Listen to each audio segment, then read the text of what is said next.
New year ആയിട്ട് നല്ലൊരു പായസം റെഡിയാക്കി എടുക്കാം. സേമിയ ക്യാരറ്റ് പായസത്തിൻ്റെ റെസിപ്പിയാണ് ഇന്നത്തെ വീഡിയോ. അപ്പോൾ അത് ഉണ്ടാക്കാൻ വേണ്ടിയിട്ട് ഒരു പാനിലേക്ക് കുറച്ച് നെയ്യിട്ട് കൊടുക്കുന്നുണ്ട്.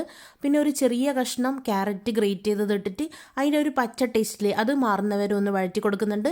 അതിന് കോരി മാറ്റിയ ശേഷം അതേ പാനിലേക്ക് കുറച്ച് നെയ്യ് കൂടി ചേർത്ത് കൊടുത്തിട്ട് കുറച്ച് സേമിയയും കൂടി ഇട്ടിട്ട് അതൊന്ന് റോസ്റ്റ് ചെയ്യുന്നുണ്ട്. ഇനി അതിലേക്ക് കുറച്ച് പാൽ ഒഴിച്ചു കൊടുക്കാം. ഫുൾ പാൽ ആദ്യം ഒഴിക്കുന്നില്ല, കുറച്ച് പാൽ മാത്രമേ ആദ്യം ചേർത്ത് കൊടുക്കുന്നുള്ളൂ. എന്നിട്ട് അത് നല്ലോണം വേവിച്ചെടുക്കണം. നല്ലോണം വെന്ത് വന്ന ശേഷം അതിലേക്ക് ക്യാരറ്റ് ഇട്ട് കൊടുക്കാം. എന്നിട്ട് നല്ലോണം അതൊന്ന് മിക്സ് ചെയ്ത് കൊടുക്കാം. പിന്നെ ബാക്കി വരുന്ന പാൽ എത്രയാണ് ക്വാണ്ടിറ്റി അത്ര പാൽ നിങ്ങൾക്ക് ചേർത്ത് കൊടുക്കാം.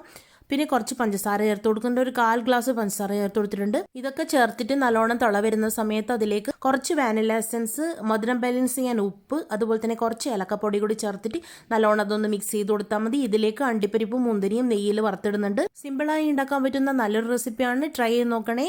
അപ്പോൾ എല്ലാവർക്കും happy new year. Thank for watching.